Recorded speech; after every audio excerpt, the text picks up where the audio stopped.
Diretsang sinabi ni Vice President Sara Duterte na hindi marunong mamuno ng bansa si Pangulong Bongbong Marcos na kanyang running mate noong eleksyon 2022.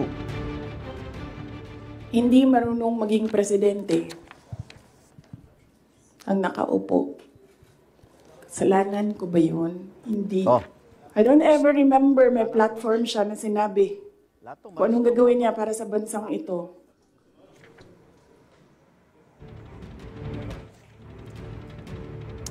Nang tanungin sa performance ng Pangulo, bibigyan daw niya si Pangulong Marcos ng 1 out of 10. Paliwanag ni Duterte, kaya siya umalis sa administrasyon ay dahil hindi na raw niya nagugustuhan ang kanyang mga nakikita at naririnig. Maliraw na umasa siya sa may gagawing maayos at mas maganda si Pangulong Marcos. Kinuwento rin ng bise na ginamit lang siya ng mga Marcos noong eleksyon 2022. Kinausap daw siya noon ni Senadora Amy Marcos para kumampi sa kapatid para talunin si noong Vice President Leni Robredo sa presidential elections. Nagamit. Yes, clear naman yun. Tinanong ko, bakit ako? And then she said, matatalo kami ni Leni kung hindi mo dalhon ang mga Bisaya. I am here sitting down today to tell everyone.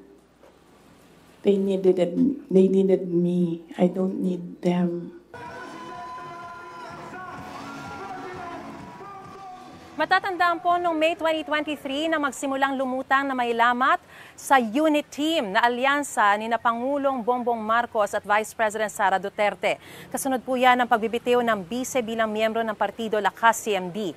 Iba't ibang issue pa ang lumitaw tulad ng pagtawag ng bise sa isang tao na tambalos-los, pagkwestiyon ng Kamara sa confidential funds ni Duterte at ang mga pahayag ni dating Pangulong Rodrigo Duterte laban kay Pangulong Marcos. Nitong Hulyo naman nang magbitiw si Vice President Sara bilang Education Secretary. Sa kanyang press con nitong Biyernes, ibinahagi din niya kung paano niya napagtanto na anyay toxic na ang kanilang relasyon ni Pangulong Marcos.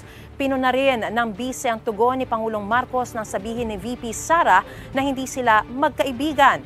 Sabi naman ng Malacanang, hindi sila maglalabas ng pahayag tungkol sa mga sinabi ni Vice President Sara.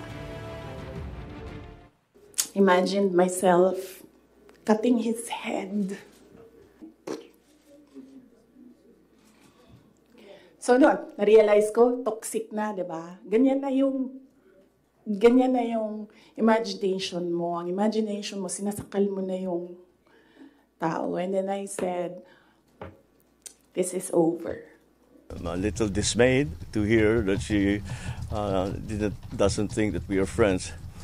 I always thought that we were, but maybe I was deceived. Nung narinig ko yung deception,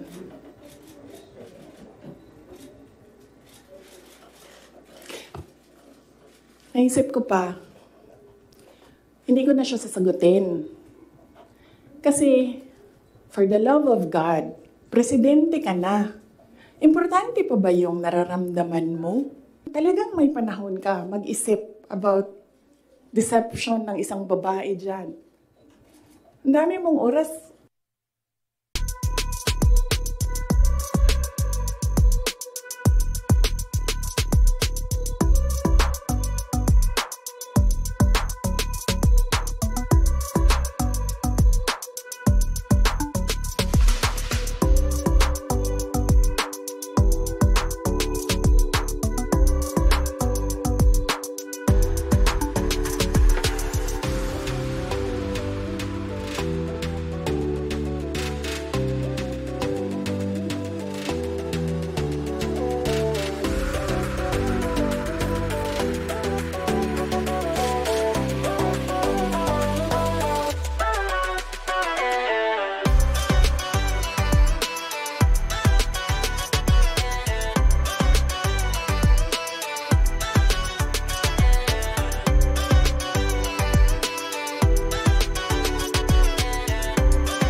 Igan, mauna ka sa mga balita. Mag-subscribe sa GMA Integrated News sa YouTube.